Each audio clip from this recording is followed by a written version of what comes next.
Mesdames et messieurs, bonjour, bonsoir et bienvenue dans cette nouvelle vidéo dans laquelle je vais vous faire un showcase de mon compte Genshin Impact. En effet, nous fêtons les 2 ans de ce jeu en ce moment même et j'ai commencé un petit peu plus tard après le lancement de ce dernier, en début octobre, mais nous allons bientôt avoir 2 ans également sur ce compte. Et je me suis dit, suite à un commentaire sur ma dernière vidéo, une personne qui me disait tout simplement que, ok, on voyait ma Raiden C6 en action, on voyait mes personnages, on voyait tout ce qui se passait lors de ces Abyss 3.0, mais on n'avait pas le backstage, on n'avait pas les statistiques, on n'avait pas les builds, on n'avait pas tout ça. Et je me suis dit qu'en effet, bien vu, j'ai complètement omis cette partie-là.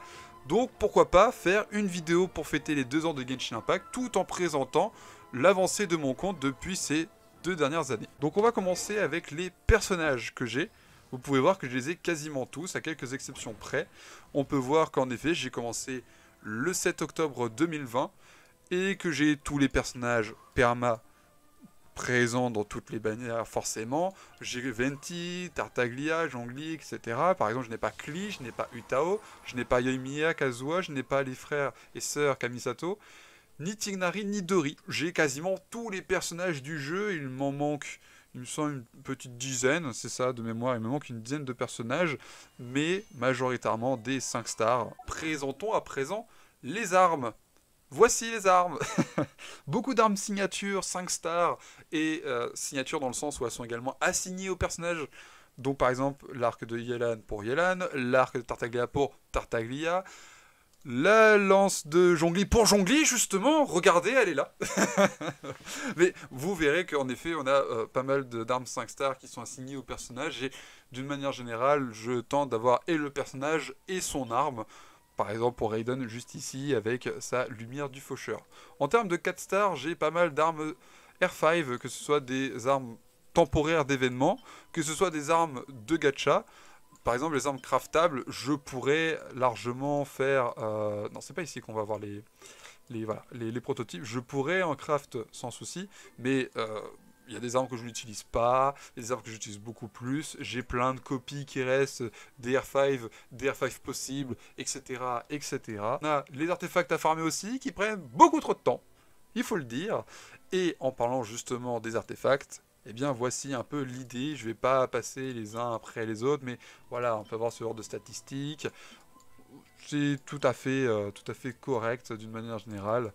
Donc voilà, il y a des artefacts qui sont très bien, il y a des artefacts qui sont très nuls. Et il y a mon petit chouchou qui est juste ici, sans de deflat, mouah, magnifique.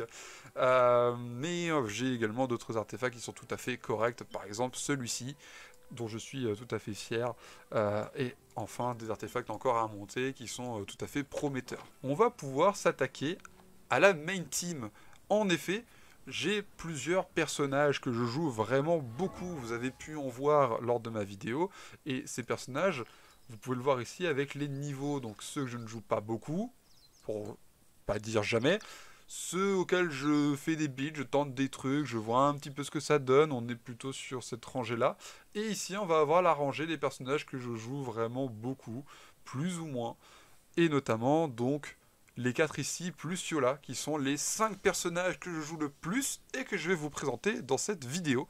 Et nous allons commencer avec la Raiden, Shogun Raiden, qui était THE main target de toute ma vie sur ce compte. Pour la simple et bonne raison que lorsque j'ai commencé à jouer au jeu, je m'attendais à ce qu'Inazuma sorte en 1.2, puisqu'on avait eu techniquement mon stat en 1.0 avec Venti. En 1.1, on avait Zhongli, et justement, la fin de la quête de Liyue et tout ça, et je m'étais dit, eh bah du coup, en 1.2, on aura Inazuma. Pas du tout. C'est comme ça, la naïveté, quand tu débutes un jeu, forcément fait que, bah, j'ai attendu, Inazuma est sorti, vous avez eu une vidéo de mon retour sur YouTube, où justement, j'invoque pour la Raiden, et je vais vous la présenter dès à présent, suite à une bonne année maintenant de farm en continu pour elle, pour d'autres personnages.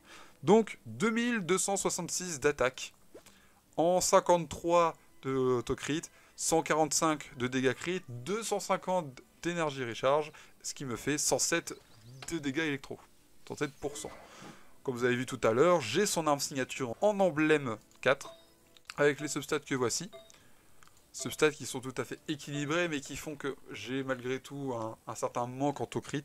C'est le point faible de ma Raiden, mais sinon je suis très content de comment elle est. La fameuse 6 constellations que vous pouvez voir juste ici, tous débloqués, que vous avez pu voir en vidéo, que ce soit du coup la première vidéo de pool, puis quand j'avais tenté d'obtenir la C6 de Sarah, eh bien j'ai obtenu 4 Raiden entre temps, puis j'ai obtenu d'autres Raiden ensuite, et enfin la C6 que j'ai obtenue sur ma vidéo, Kokumi ou Raiden, qui aura ma pity. Vous avez du coup la Raiden C6 juste devant vos yeux en aptitude 10, 13, 13. On va ensuite attaquer le second Archon, qui est pareil, lui vraiment, du coup il était là au tout début, quand j'ai commencé à jouer au jeu justement, et j'ai toujours aimé son gameplay. Lancer une météorite, c'est... Bref, c'est trop kiffant. Et la météorite en tant que telle, je peux faire du 100k quand je lâche une météorite, dépendamment des circonstances, de la résistance des ennemis, etc. De ce genre de choses, je peux faire moins ou plus. Mais en moyenne, je fais 100k à l'ulti, et je vais vous présenter pourquoi. On est sur du 2260 d'attaque, donc 6 points d'attaque de moins que la Raiden. 199,3, j'ai le démon, mais c'est pas grave, c'est comme ça, il me faudrait une meilleure coupe, et je vais vous la présenter ensuite. 130 d'énergie recharge largement suffisant, et du coup, en géo %. En effet, j'ai la Staff of Oma, ça bisse du coup, mais j'ai également la Vortex Vanquisher, qui est absolument nulle. Voilà, elle se fait complètement dépasser par tout ce qui va être Staff of Oma, Deathmatch, même Crescent Pike, dépendamment de comment on le joue. Mais voilà, malgré tout, il faut le dire, le jonglier avec la Vortex Vanquisher, elle est très stylée. Mais c'est dommage qu'elle soit aussi mauvaise, donc tant pis. Mais j'ai les deux armes. En artefact, je vais le jouer en double set, avec du coup Géo plus Gladiateur. C'est pour ça qu'il a autant d'attaques. Avec des statistiques sur la fleur qui sont ce que je veux, statistiques sur la plume qui sont ce que je veux. Ici, il y a juste le M, tu le remplaces avec un PV %, pourquoi pas, et j'aurais eu ce que je voulais, ou de l'énergie recharge, mais on est sur un GOAT en termes de crit value. La fameuse coupe, je vais y revenir, et le casque juste ici, qui est pareil, qui est très bon, un petit attaque % à la place des PV flat, ça aurait pu être pas mal, mais voilà, c'est vraiment du casser les pieds pour casser les pieds à ce stade-là.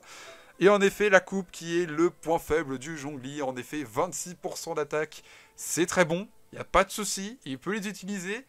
Mais à côté, le dégât crit à 5,4, c'est-à-dire que si j'avais 6, du coup 1%, on va dire 7%, parce qu'en fonction des virgules, parfois ça passe pas, mais si j'avais un bon 7%, comme je peux avoir par exemple sur cette coupe juste ici, eh bien j'aurais mon jonglier en 200 de dégâts crit. Vous me direz que ce n'est pas grand-chose, mais côté significatif, forcément...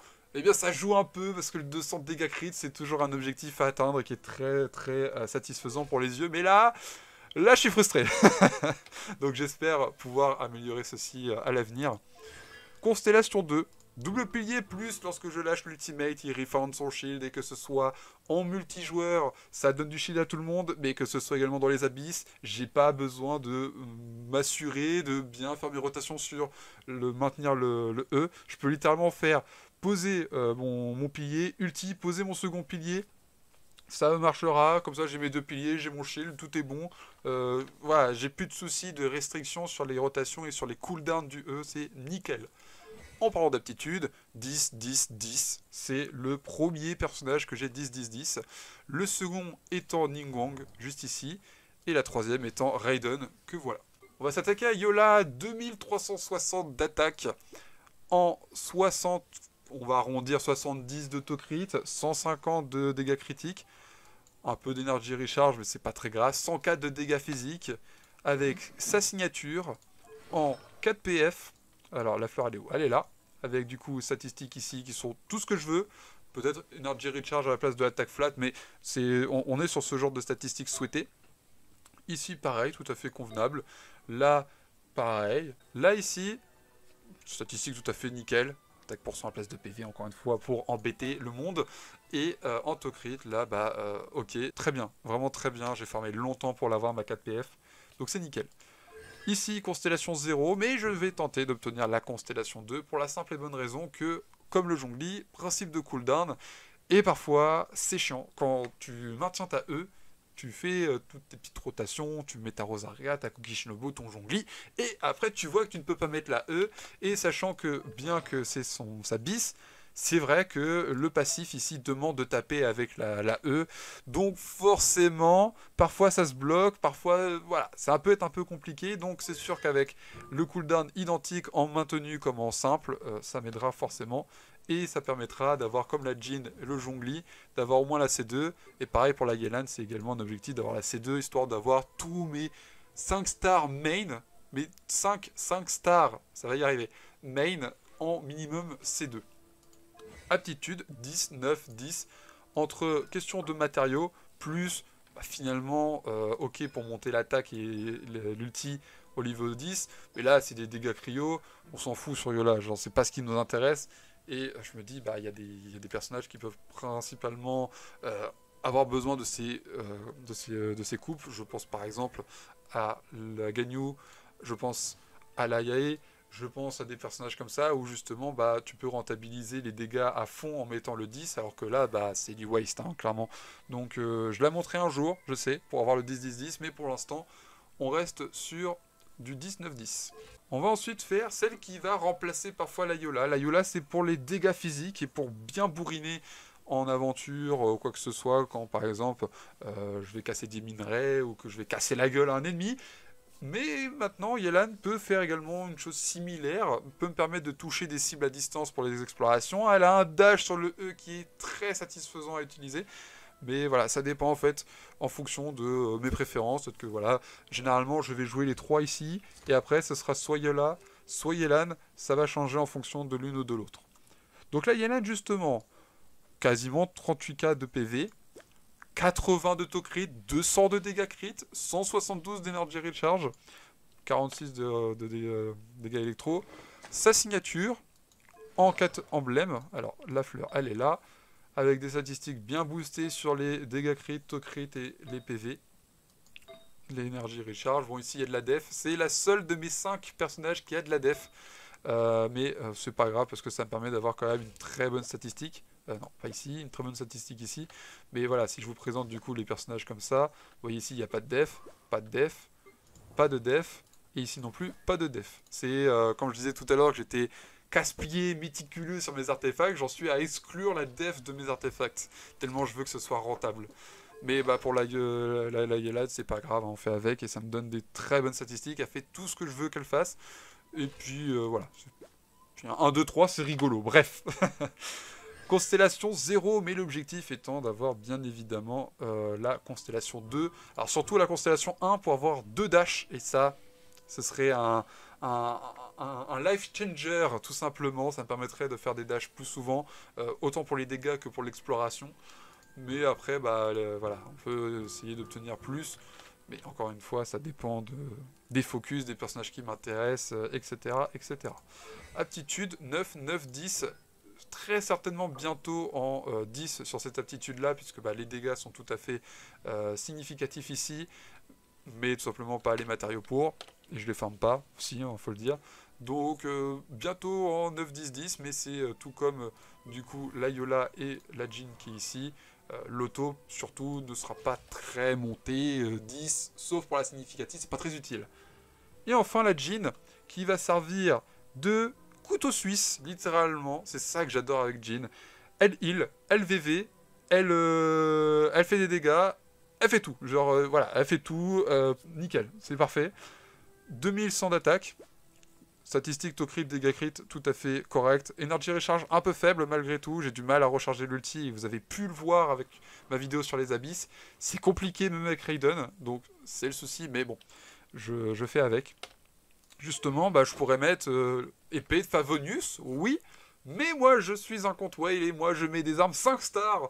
Et l'épée du faucon, la Aquila Favonia, elle match tellement sur la Jin. C'est exactement comme la Vortex Vanquisher de Zhongli. Il y a mieux, la coupeur de jade existe. Mais, enfin, le coupeur de jade existe, autant pour moi. Le coupeur de jade existe, mais déjà je l'ai pas, pour commencer, j'ai pas le coupeur de jade, et de toute façon je préfère cette arme, et elle donne de l'attaque, et elle heal sur l'attaque, et je m'en fiche, je fais qu'est-ce que je veux. En artefact, 4 VV comme je vous disais, avec des bonnes statistiques. Voilà, c'est pas mal. Ici, bon, c'est sûr que ça manque un peu d'energy recharge, mais on fait avec. Malgré tout, elle reste tout à fait utilisable et j'aime beaucoup la jouer. La Constellation 2 qui me donne de la vitesse de déplacement et d'attaque. Quand elle prend une orbe, voilà. Quand en abysse, on peut taper plus vite. Quand on peut taper plus vite, hein, on peut taper plus vite. Du coup, bah, je vous jure que le passif de cette arme plus la C2 de Jhin fait que pour une Claymore, elle tape aussi vite qu'une lance, elle stack de ouf sur l'ultimate et elle fait des dégâts monstrueux, donc c'est vraiment satisfaisant. Et puis de toute façon, enfin bref, c'est une Claymore, mais elle tape super vite, c'est trop marrant. Je vous montrerai du gameplay dans peut-être une prochaine vidéo, mais voilà, c'est vraiment l'objectif que j'avais sur ma Jhin, c'était la C2. Je l'ai obtenu sur des spooks, forcément, mais c'était des spooks qui étaient tout à fait avantageux. Et enfin, 9, 10, 10, vous l'avez vu tout à l'heure, mais pareil, ok, j'ai la Aquila Favonia, sauf que je tape pas au cac avec, même si elle met des grandes mandales, hein, des quasiment 5k à l'auto, forcément, mais ce n'est pas très utile. Du coup, ça fait vraiment un personnage équilibré.